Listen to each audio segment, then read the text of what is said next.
propose maintenant de continuer sur ce sujet de l'errance diagnostique et d'accueillir Guillaume Fernandez, qui est maître de conférences en sociologie à l'Université de Bretagne occidentale. Et donc, Guillaume, vous allez nous parler du vécu de l'errance, à la fois pour les personnes malades, mais aussi pour les proches aidants. Donc, nous vous écoutons et nous aurons un temps de questions-réponses à l'issue de vos réflexions. Oui, bonjour tout le monde. Merci Madame Delmotte. Donc oui, voilà, j'ai essayé quelques éléments en sociologue. Donc, question d'errance diagnostique, j'ai donné un titre à mon programme qui est en train de vous être diffusé, là, regard sociologique sur la difficile, entre parenthèses, construction d'un diagnostic. Donc je vais essayer de vous montrer, essayer de rassembler le maximum d'éléments que je pourrais pour alimenter vos réflexions après sur cette journée, et essayer de vous montrer en quoi, justement, ça peut être difficile, finalement, de construire un diagnostic. Et il faut insister sur ce terme, regarder le diagnostic comme une construction. Alors, diapo suivante, s'il vous plaît. Et donc, je vais vous dire d'abord un peu ce qui m'a amené, moi, à réfléchir à toutes ces questions. J'ai un intérêt de recherche pour la maladie d'Alzheimer et les maladies apparentées depuis 2012. C'est à ce moment-là que j'ai vraiment commencé à travailler sur ces questions. Après avoir travaillé, moi je suis un sociologue qui réfléchit beaucoup aux conséquences que peut avoir aujourd'hui le mécanisme bien connu de vieillissement de la population sur l'organisation des soins, en gros. Et à un moment donné, je me suis mis à réfléchir sur ce type-là de pathologie, les maladies d'Alzheimer ou les maladies apparentées, sur les modalités de prise en charge, et les modalités de prise en charge rassemblant une pluralité de compétences. Et on a monté ce projet avec Armel Gentric en 2012, donc Armel qui est professeur de gériatrie à Brest, au CHRU de Brest, et responsable du Centre Mémoire de ressources et de recherche de Brest. Donc on a monté une recherche qui a été financée par la Fondation Plan Alzheimer, qui avait été montée dans le cadre du 3e plan. Et l'enquête de terrain nous a mené entre 2012 et 2014 à travailler donc sur ces trajectoires, je les appelle comme ça, des trajectoires ou des parcours, on peut dire. Monsieur Frappé évoquait les parcours, c'est un terme qui revient énormément aujourd'hui dans la question des organisations de soins, etc. Donc la question des trajectoires ou des parcours qui amène à consulter le CMRR. Donc en intégrant, c'était peut-être la particularité du projet qu'on avait monté avec Armel Gentric, en intégrant vraiment aussi le rôle des médecins généralistes, qui finalement étaient des acteurs assez peu étudiés jusque-là. Alors on a étudié, en gros, sur la totalité des 18 mois sur lesquels s'est étendue l'enquête de terrain, on a réussi à enquêter auprès de 15 personnes qui avaient eu des diagnostics, donc maladie d'Alzheimer ou maladie apparentée, probablement quand même beaucoup plus des personnes ayant eu un diagnostic de maladie d'Alzheimer. Et donc, on a vu 15 personnes, on a interrogé ces 15 personnes malades, on a interrogé les personnes qui avaient joué un rôle dans leur entourage sur l'organisation, l'avancement de la trajectoire diagnostique, et aussi donc les médecins généralistes. Et donc, c'est sur ces éléments, en gros, que mon propos s'appuie aujourd'hui, en gros, mais pas seulement, parce que depuis maintenant une bonne quinzaine d'années, il y a un énorme travail qui a été fait en sociologie autour de ces questions de diagnostic et de prise en charge de maladies d'Alzheimer et de maladies apparentées en français, y compris en anglais. Et donc, j'ai volontairement, comme ça, mobilisé le panel le plus large possible de connaissances pour vous amener des éléments de réflexion dans votre journée. Alors, diapo suivante, s'il vous plaît. Alors donc, mon objectif, j'évoquais ça déjà, c'est d'appréhender le diagnostic comme quelque chose qui est construit, et qui est construit dans le cadre d'un processus collectif. Ça a déjà été dit, Michel, au départ, nous a expliqué, en gros, comme dans son parcours, dans son errance diagnostique, la diversité de personnes qu'elle avait pu rencontrer. Monsieur Frappé vient de nous dire aussi à quel point la médecine était aujourd'hui organisée collectivement. J'ai essayé de regarder ce que la sociologie pouvait raconter un peu sur les différents espaces sociaux dans lesquels se joue une trajectoire de diagnostic. Alors, Notamment, on peut en sortir trois. Il y a trois grands ensembles comme ça, trois grands espaces sociaux dans lesquels se joue une trajectoire de diagnostic. C'est d'abord la famille. Les premiers pas de la trajectoire, c'est là. Et on va voir en gros quelles sont éventuellement les difficultés, le rôle, mais les limites un peu du rôle que la famille peut avoir dans l'identification des troubles. Puis vient l'entrée dans le monde médical et on va voir que là aussi, une fois qu'on est entré dans le monde médical, certains problèmes peuvent encore se poser. Et tout ça se joue évidemment dans un espace social, dans une société qui porte plus ou moins facilement les gens à aller vers des diagnostics, et notamment ces diagnostics qui nous intéressent aujourd'hui de maladies d'Alzheimer et notamment de maladies apparentées. Alors la sociologie ne s'est pas beaucoup intéressée à l'errance diagnostique, très très peu. Ça commence un peu, mais il y a beaucoup de choses par contre sur les trajectoires, ce qu'on appelle les trajectoires de diagnostic. Alors les trajectoires de diagnostic, l'idée est relativement simple. Dans la notion de trajectoire, il y a un point de départ, un point d'arrivée entre ces deux éléments, des points de passage comme ça. Ça n'a rien d'évident finalement, c'est ce que je vais essayer de vous montrer, de faire démarrer justement une trajectoire diagnostique. Ça n'a rien d'évident finalement d'arriver à son terme, d'y arriver rapidement, parce qu'il y a plein de points de passage comme ça qui peuvent éventuellement enrayer, faire avancer ou pas, comme ça, la trajectoire de diagnostic. Et donc, la sociologie s'est beaucoup posé la question de quelles sont les logiques un peu d'avancement de ces trajectoires diagnostiques. Et donc, dans une première définition, on pourrait définir comme ça l'errance diagnostique comme une trajectoire qui ne trouve pas son terme, donc là, c'est pas de diagnostic du tout, ou une trajectoire qui ne trouve pas le bon terme. Et donc, c'est un diagnostic qui n'est pas le bon. Mais dans les deux cas, c'est une situation comme ça, donc dite d'errance diagnostique.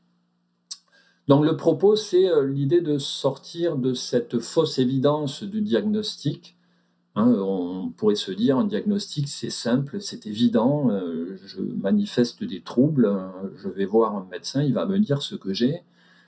C'est montrer que, notamment quand on a affaire à des pathologies plus complexes, comme ces pathologies de type Alzheimer ou maladie apparentée, la somme des difficultés finalement à surmonter est assez conséquente pour que le diagnostic puisse se faire. J'ai essayé un peu, d'une certaine façon, de renverser la perspective, de regarder finalement ce qu'il faut aligner, entre guillemets, de circonstances favorables pour que le diagnostic puisse se faire.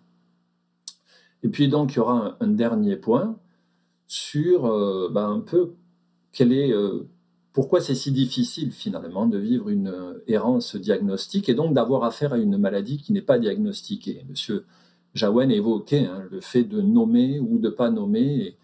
Et la référence qui faisait Albert Camus dit déjà des choses que je vais reprendre tout à l'heure, mais il m'a semblé intéressant de finir par ça. Alors, diapo suivante, s'il vous plaît. Alors donc, on commence en général, évidemment, à ressentir des troubles et à les manifester en général dans son environnement familial.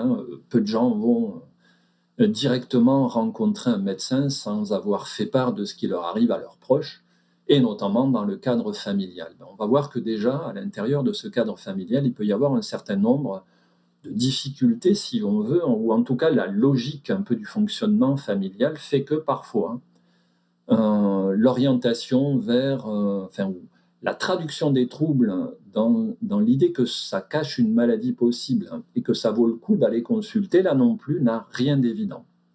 Donc, dans le cadre familial, il s'agit de faire ce travail en quelque sorte de traduction, si on veut. Quelqu'un a des troubles, les premiers troubles qu'il peut ressentir, comme ça, un malaise quelconque, une douleur, une difficulté, etc. Et il va en faire part à ses proches, et c'est dans un dialogue, dans le cadre de son univers familial, que va s'élaborer petit à petit ce qu'on appelle un diagnostic profane en sociologie. Et il y a des travaux de sociologie qui, depuis déjà longtemps, ont montré qu'il y a toute une symptomatologie profane. Symptomatologie profane, ça veut dire que les profanes, les non-spécialistes, la famille, le malade d'abord et son environnement, manipulent aussi d'une certaine façon un peu les symptômes de la pathologie pour qualifier éventuellement les troubles de pathologie possible ou pas. Et donc, c'est à partir de là que va se prendre la décision d'aller consulter ou pas. Alors, il y a un premier ordre de difficulté avec la maladie, avec les maladies qui nous intéressent, la maladie d'Alzheimer ou les maladies apparentées, parce qu'on dit que c'est des maladies qui ont un début comme ça, relativement insidieux, etc., un développement complexes, etc., qui souvent rendent le travail de détection des troubles comme signe d'une pathologie possible difficile. Alors, le problème bien connu de la nosognosie, notamment dans la maladie d'Alzheimer, fait que la maladie n'apparaît pas. Enfin, un des effets de la maladie, c'est de ne pas apparaître en tant que telle aux yeux de celui qui en souffre. Et donc, ça rend difficile cet auto-diagnostic qui pourtant est normalement un des déclencheurs fondamentaux de la trajectoire diagnostique. Et puis, j'ai pu parler avec Michel, qui nous faisait son récit au départ. Elle m'expliquait, par exemple, l'avancée non linéaire des troubles dans la maladie à Cordes-Lewy, qu'on peut retrouver éventuellement dans les dégénérescences frontotemporales. Donc, un jour, ça va pas bien, le lendemain, ça va mieux. Donc, c'est troublant, justement, des troubles qui sont troublants. En gros, on a dit ça parfois, de ce type de pathologie. Donc, il y a une difficulté déjà de cet ordre-là, un peu dans, d'une certaine façon, la manière dont des personnes peuvent manipuler en quelque sorte des signes et les connecter à une pathologie possible ou pas, et donc aller vers une consultation. Alors, au-delà de cet aspect compétence, finalement, à comprendre des signes d'une pathologie dans le cadre familial, il y a un rôle qu'on assigne à la famille, que la société, d'une certaine façon, assigne à la famille, qui l'empêche, d'une certaine façon, d'avoir parfois un regard très pointu, comme ça, sur les changements qui peuvent toucher un individu. C'est en gros le rôle de protection de la famille. La famille est plutôt une instance, une institution, on dit, de stabilisation des individus. On dit tous qu'on retourne vers la famille d'une certaine façon pour se retrouver soi-même. Donc c'est quelque chose comme un socle pour l'individu, une force de rappel de l'individu et notamment une force de rappel de son identité sociale. La maladie rappelle à l'individu ce qu'il est d'une certaine façon, la stabilité de ce qu'il est. Et donc elle est le fondement comme ça de cette permanence de chacun, comme ça, de ce qu'il est, de ce qu'il fait, d'où il vient et où il va, d'une certaine façon. Et la famille a cette fonction sociale un peu de stabilisation des individus et donc d'une certaine façon de protection des individus à l'égard de ce qui peut les altérer, venu de leur environnement social. Sa logique est plutôt, donc, en sociologie ou en anthropologie, comme ça a été montré de façon assez régulière, sa logique est plutôt de reproduire d'une certaine façon les individus que de les redéfinir très rapidement comme ça. Alors, ça ne veut pas dire que, du coup, elle est incompétente totalement à faire ce travail de traduction de certains signes qu'on peut considérer comme possibles signes d'une pathologie en stratégie, à les consulter, etc. Mais parfois, elle a un temps de latence comme ça, à l'intérieur duquel ça délibère, ça discute et ça prend du temps. Alors, une sociologue et une autre sociologue brestoise, ça fera plaisir, Monsieur Jaouen, c'est quelqu'un qui s'appelle Emmanuelle Soun, a donné un nom à ce mécanisme, elle appelle ça un processus d'incubation sociale de la maladie d'Alzheimer et des maladies apparentées. Elle l'a étudié précisément sur ces pathologies, elle dit, en reprenant la question de l'incubation, comme ça, une personne est infectée, elle n'a pas encore les sections, il y a une incubation, il y a une incubation sociale de ce type-là d'environnement familial. Donc, vous voyez bien déjà, dans les pas d'une trajectoire diagnostique, il peut y avoir des retards, mais des retards qui tiennent à la logique un peu du fonctionnement de l'environnement familial. Alors, autre diapo, s'il vous plaît. Quand on arrive dans le monde familial, dans le monde médical, pardon, on est sorti du monde familial, on arrive dans le monde médical, on pourrait considérer que l'essentiel est fait d'une façon, qu'on est arrivé dans le monde médical et que, la compétence est là et on va se voir diagnostiquer quel est le trouble précisément duquel je suis en train de souffrir. Or, on va voir que c'est plus complexe éventuellement. Donc, le premier contact avec un médecin, et c'est organisé comme ça en France, et c'est plutôt une bonne façon d'organiser les choses, amène les gens à consulter des médecins généralistes. Monsieur Frappé le disait tout à l'heure. Du coup, éventuellement, un médecin généraliste peut ne pas être un expert extrêmement précis, comme ça, de la pathologie qu'on va lui soumettre. Et donc, il peut avoir une difficulté, mais ça ne veut pas dire que ça va être quelqu'un qui va rallonger très longuement pour autant la trajectoire diagnostique, mais en tout cas, il peut avoir un temps comme ça de latence, là aussi, se poser des questions, etc., douter, mais ça, du coup, ça peut prendre un peu de temps. Alors, on dit que beaucoup d'efforts a été fait pour former les médecins de première ligne à la maladie d'Alzheimer plus spécifiquement. Là, pour le coup, c'est peut-être encore un peu moins le cas sur les maladies apparentées à la maladie d'Alzheimer. Alors, au-delà de cet aspect technique qui a été beaucoup mis en avant d'abord, le travail qu'on avait fait avec Armel Gentrick se posait la question de savoir est-ce qu'il n'y a pas quelque chose à côté de cette simple difficulté technique. Et on s'est aperçu dans notre étude que parfois, il y a des médecins qui ont des postures aussi qui les orientent vers, d'une certaine façon, ils sont peu disposés spontanément à faire les diagnostics, et notamment à faire les diagnostics précoces qu'on leur demandait de faire dans les années 2012-2014, on mettait beaucoup ça en avant. Alors c'était des contextes où il y avait pas mal de débats sur des traitements peu efficaces, pas efficaces, etc., selon certains médecins. Donc parfois, des médecins qui nous ont dit je voyais bien qu'il y avait des signes de la pathologie, mais à quoi bon à quoi bon lui annoncer ça Est-ce que ça vaut pas le coup de laisser les gens tranquilles tant que ça les gêne pas beaucoup, tant que les troubles ne sont pas manifestes? Et parfois, certains médecins étaient peu convaincus, pas tous évidemment, mais certains médecins étaient peu convaincus de l'intérêt d'un diagnostic précoce. Donc parfois, ça peut être aussi à ce niveau-là des stratégies qui consistent à ne pas aller trop vite, attendre le bon moment, etc. Alors, diapo suivante. Donc ça, c'est un premier élément, mais il y en a un autre dans le monde médical, c'est la question de l'organisation des savoirs en médecine. Donc c'est banal de dire que la médecine est devenue très très complexe aujourd'hui. Et donc très complexe, ça veut dire que les savoirs médicaux, on dit, sont très distribués.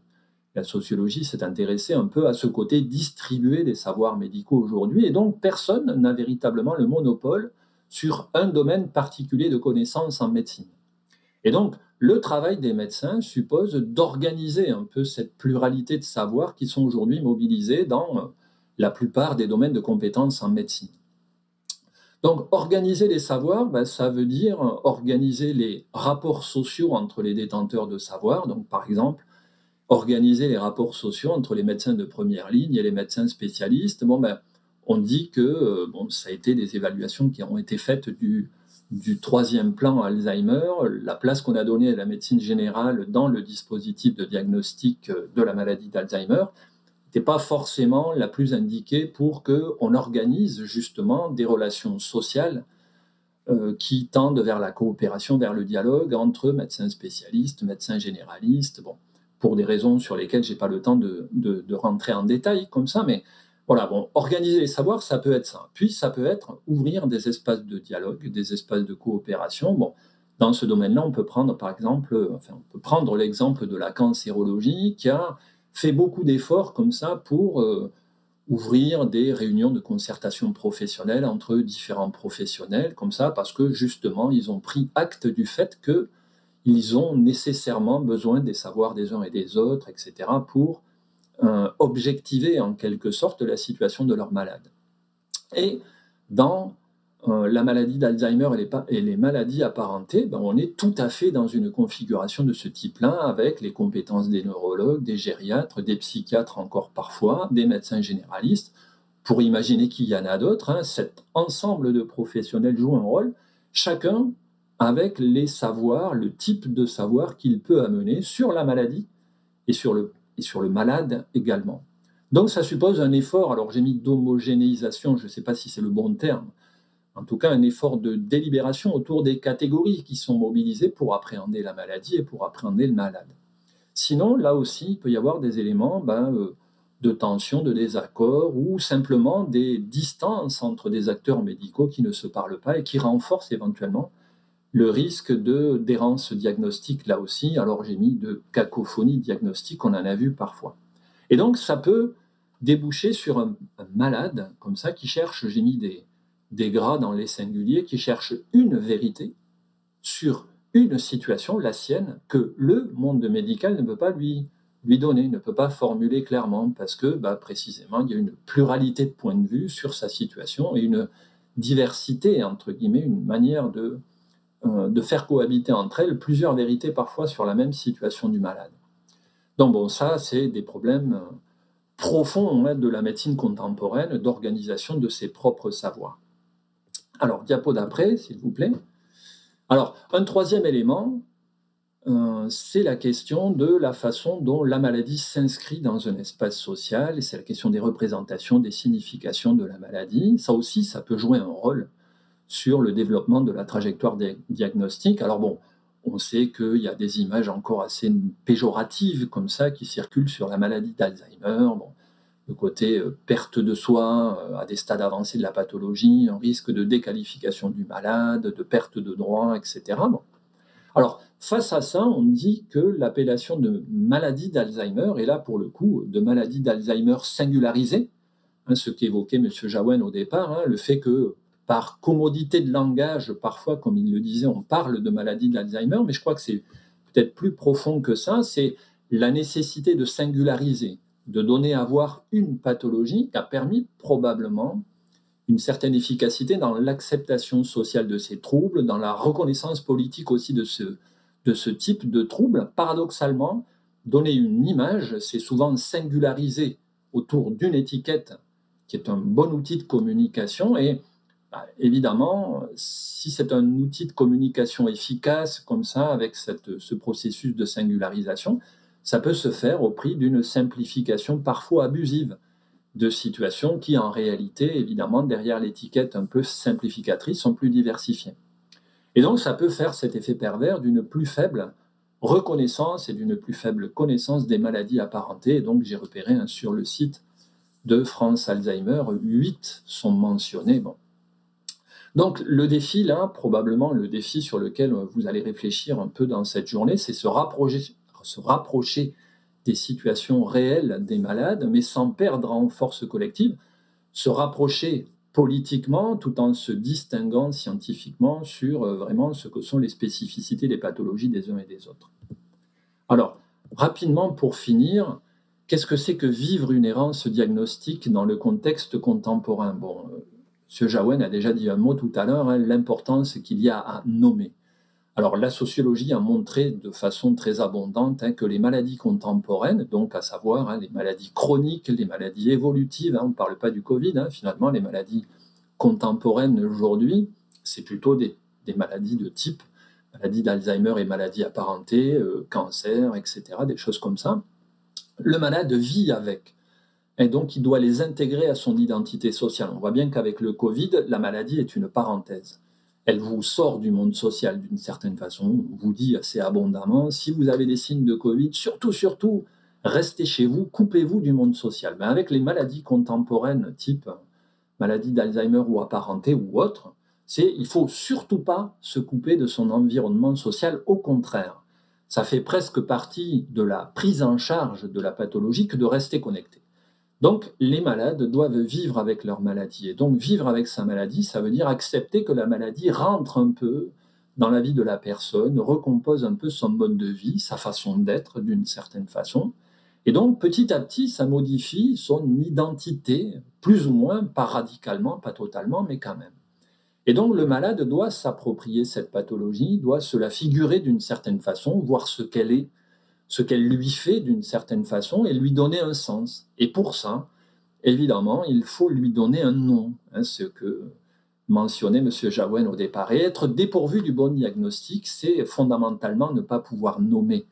Et donc, c'est ne pas pouvoir faire face, je dis pratiquement et symboliquement. Pratiquement, c'est faire son métier de malade. Aujourd'hui, être malade, c'est développer tout un tas de stratégies, aller voir des médecins, gérer son traitement, tout ça dans la durée, etc. Mais aussi faire face symboliquement à sa maladie, c'est-à-dire l'appréhender et l'intégrer comme ça à son identité sociale, personnelle et sociale.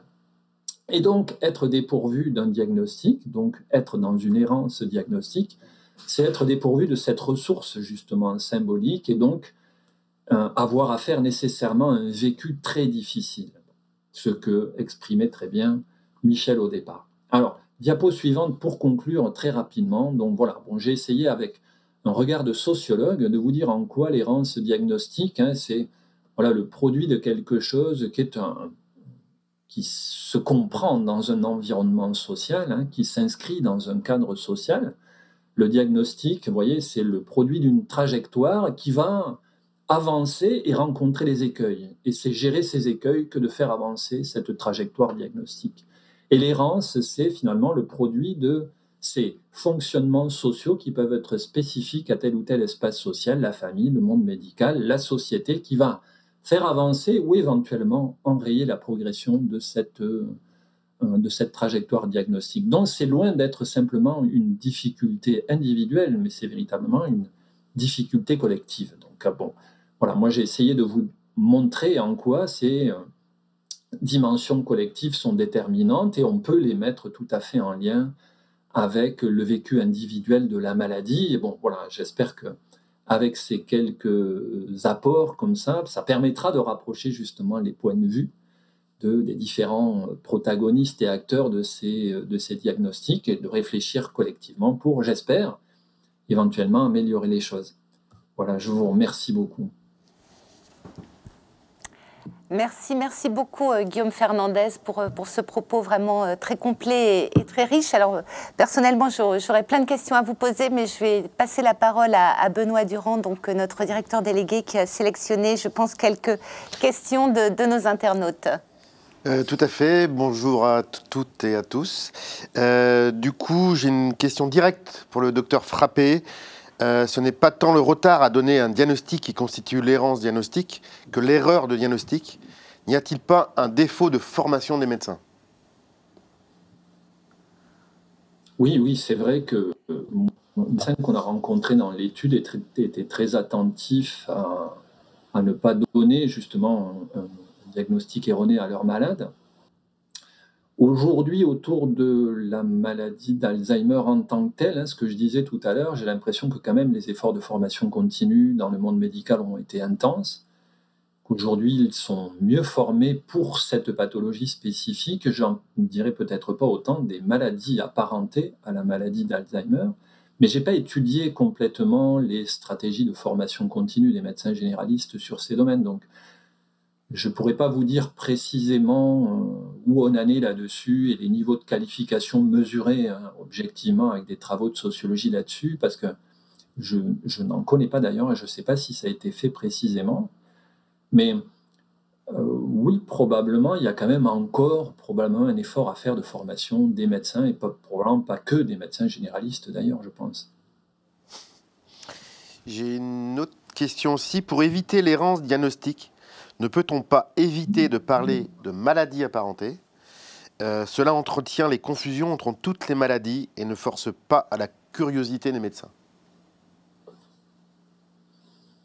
Oui, probablement, c'est un peu un des éléments de mon propos, un effet masquant comme ça de la maladie d'Alzheimer qui prend toute la lumière comme ça et qui du coup fait que parfois un diagnostic médical, je l'ai dit, se fait dans un environnement social, et si dans l'environnement social en question, on parle essentiellement de cette pathologie, il peut y avoir un effet masquant éventuellement, mais cette étiquette, encore une fois, il faut aussi un peu la comprendre comme un outil de mise en visibilité, au-delà d'une maladie en tant que telle, mais d'une famille de maladies, d'un ensemble de maladies. Il y a des travaux assez précis sur la construction sociale, en gros, de la maladie d'Alzheimer comme problème de santé publique. Ça a été plutôt efficace de parler d'abord de maladie d'Alzheimer et de mettre des maladies apparentées à côté, un peu qui ont, je crois, d'une certaine façon bénéficié en gros de cette performance, entre guillemets, communicationnelle que l'étiquette maladie d'Alzheimer rendait possible. Et aujourd'hui, voilà, peut-être qu'il faut revenir à des degrés plus fins de perception de telle ou telle pathologie et ne pas parler justement trop largement de maladies apparentées, mais les singulariser. C'est ce que j'ai noté, le site de France Alzheimer les note assez précisément. J'en ai vu 8, je ne sais pas les nommer exactement, mais voilà, mais sans perdre complètement l'outil que peut représenter cette espèce de reconnaissance sociale qui a été associée comme ça cette étiquette maladie d'Alzheimer. Bon, c'est toute la complexité probablement. Merci beaucoup. Professeur Frappé, vous êtes resté avec nous. Peut-être une réaction à ces deux questions et aux propos de Guillaume Fernandez? Oui, je rejoins tout à fait la remarque initiale sur le fait que probablement que beaucoup de retards dans les parcours sont plus liés à des erreurs qu'à des incertitudes qui perdurent, et que ce diagnostic trop précoce crée un vrai retard et crée une impasse dont il est difficile de ressortir. Maintenant, la solution dans la formation, c'est une évidence, mais là aussi, attention à l'écueil de se dire il faudrait mieux former les médecins généralistes qui sachent tout sur Alzheimer et les maladies apparentées, et puis ça résoudrait le problème. Parce que là, ça serait un vrai leurre. On entend ça toute la journée, tout au long de l'année dans nos facultés, chacun de nos collègues qui vient nous voir, Paul, la santé mentale, les médecins généralistes, ils n'y connaissent rien, laisse-nous faire un petit peu de formation sur eux, chez eux, et ça ira beaucoup mieux. Paul, la fragilité, les médecins généralistes, ils n'y connaissent rien. Paul, la médecine du travail, il faudrait qu'ils sachent un petit peu mieux. Voilà. Et comme le disait Fernandez, les savoirs aujourd'hui sont distribués. On n'a pas vocation à tout savoir, et ça serait dangereux, parce que même si on savait tout à un instant T, les choses évoluent, et après il faudrait entretenir tout ce savoir. Donc le savoir qu'on a à avoir en tant que médecin généraliste, c'est un savoir de médecine générale. Et dans ce savoir de médecine générale, il faut qu'on arrive à intégrer justement un petit peu mieux toutes les problématiques et le savoir autour de l'adressage et de quand passer la main vers qui et à quel moment, quoi. Et ça, c'est quelque chose qui, aujourd'hui, je pense, doit être vraiment au cœur de nos préoccupations pour améliorer la formation. C'est plus dans ce sens-là, je pense qu'il faut améliorer nos formations, beaucoup plus que de rajouter une couche et de se leurrer en se disant, voilà, on a rajouté un séminaire de 4 heures, d'une journée, de 2 jours, d'une semaine sur le sujet. Je pense que ça serait un leurre que de croire que ça y est, ça résoudrait le problème si on rajoutait une semaine, un mois de formation sur tel sujet, et que ça résoudrait le problème sur l'ensemble de l'exercice des médecins. Du coup, j'ai une autre question. L'appropriation par le patient de la maladie semble être très difficile à réaliser. Comment faire au-delà de nommer? Encore faut-il que le patient accepte d'entendre. Quel accompagnement? Ça, on pourra répondre. Et du coup, moi, je vais rajouter quelle pédagogie? C'est pour moi la question. Pas qui... Allez. Allez-y, monsieur Frappé. Comme vous souhaitez. Oui, je pense que c'est le lot de toutes mauvaises nouvelles. Rares sont les personnes qui souhaitent entendre, et puis une nouvelle qui a autant de conséquences, quelle qu'elle soit, en tant que mauvaise nouvelle, et qui sont capables de l'entendre et de passer à autre chose comme si de rien n'était, quoi. Et je ne sais même pas si c'est souhaitable. Je pense que ça serait, au contraire, ça poserait question sur cette nature humaine. Mais et du coup, il faut respecter un certain rythme. On le sait, voilà, quand on doit annoncer cette mauvaise nouvelle, prendre le temps de savoir où en est le patient par rapport à ce qu'il sait, et puis par rapport à ce qu'il comprend, avant même de savoir où est-ce qu'il en est quelque part de cette incubation dont parlait M. Fernandez. Voilà, et puis respecter le temps et effectivement ne pas décider à sa place. Moi, je pense que ce n'est pas bon qu'il sache parce qu'il n'y a pas de perspective thérapeutique qui me paraît suffisamment efficace. Ça ne nous appartient pas, ça. Et c'est à nous d'aller chercher est-ce que le patient souhaite savoir et où est-ce qu'il en est. Et ça aussi, c'est un apprentissage qu'on peut perfectionner, je pense, dans nos facultés. Monsieur Fernandez? Oui. Donc sur cette question. Alors, du côté de la sociologie, la question de la façon dont on s'approprie sa pathologie, alors c'est vrai qu'évidemment, la maladie en soi est une difficulté pour la personne à qui on l'annonce, évidemment, et notamment, ces maladies d'Alzheimer et maladies apparentées, elles ont souvent été associées, ce que j'évoquais tout à l'heure, hein, le côté perte de soi, etc. Bon, c'était des images extrêmement péjoratives, mais souvent, le malade a peur aussi de ce que la maladie va faire de lui dans son environnement social, hein, les effets de déqualification, de marginalisation éventuellement, de perte de prérogatives, etc. Bon, dans l'étude qu'on avait menée sur les diagnostics, comme on rencontrait des gens juste après le diagnostic, on était allé voir les malades et certains nous avaient parlé très précisément de ça. Et il y avait vraiment ces deux dimensions très articulées entre elles. D'abord, l'annonce de maladie d'Alzheimer, quand c'était le cas, c'était en soi quelque chose d'extrêmement choquant, effrayant pour les gens.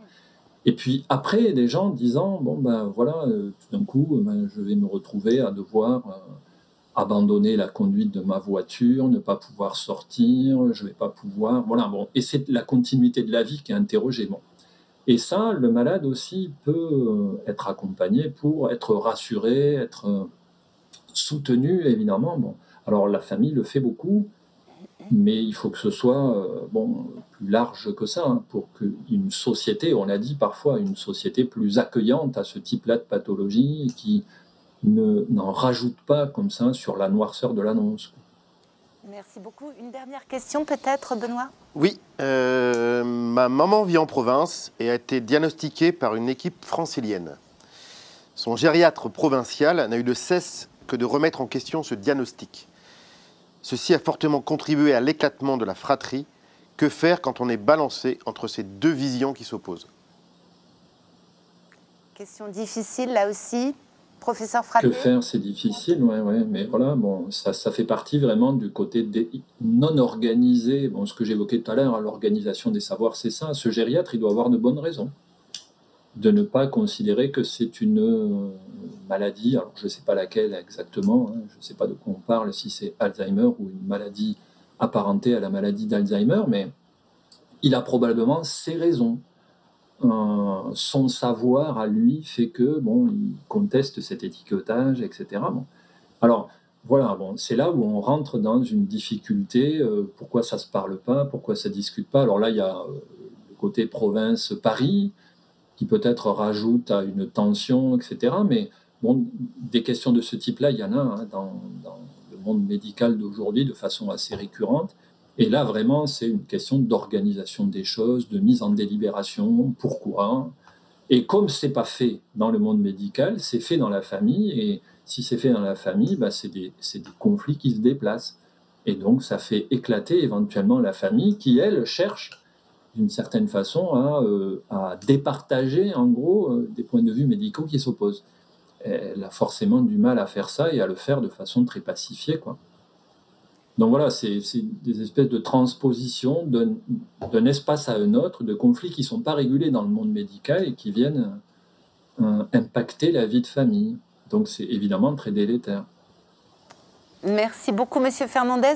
Paul Frappé, peut-être une réaction aussi sur ce sujet de conflit entre médecins. J'imagine que là, c'est compliqué. Ouais, situation difficile, hein, je l'entends bien, qui montre bien que là aussi, hein, c'est pas qu'une problématique de savoir de plus en plus spécialisé.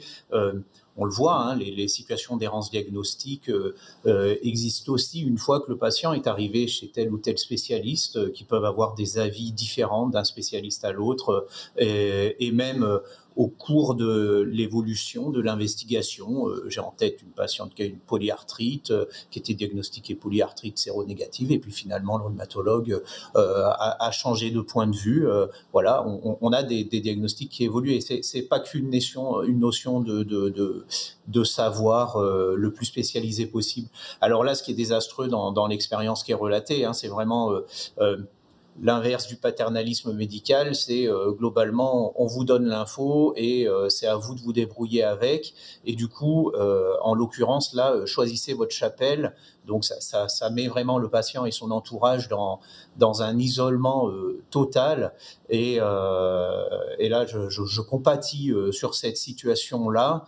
Je pense que Enfin, je suis pas là pour de donner une solution en baguette magique, mais effectivement, sans doute qu'il y a nécessité d'avoir un point, alors qu'il peut, en l'occurrence, pourquoi pas se faire avec le médecin généraliste, de se dire, bon, prenons un peu tous les arguments qui sont donnés de part et d'autre, essayons de peser voilà, les choses qui sont données par telle et telle équipe, et puis essayons d'avancer en gardant à l'esprit que finalement, il y a quand même un certain niveau d'incertitude, vu que des équipes spécialisées différentes donnent un avis différent.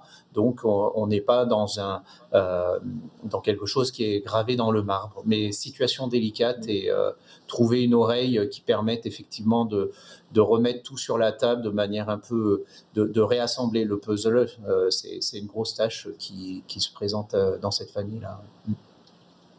Merci beaucoup, Merci. professeur Frappé. Un immense merci à vous deux. Merci à vous. Je propose donc de vous retrouver dans 2 minutes, donc avec nos 3 experts, Mathieu Secaldi, Pierre Crolac-Salmon et Claire Paquet, donc pour aborder plus en détail, et avec donc des médecins spécialistes de ces sujets, les maladies apparentées. Donc je vous dis à tout de suite, le temps de les retrouver sur nos écrans.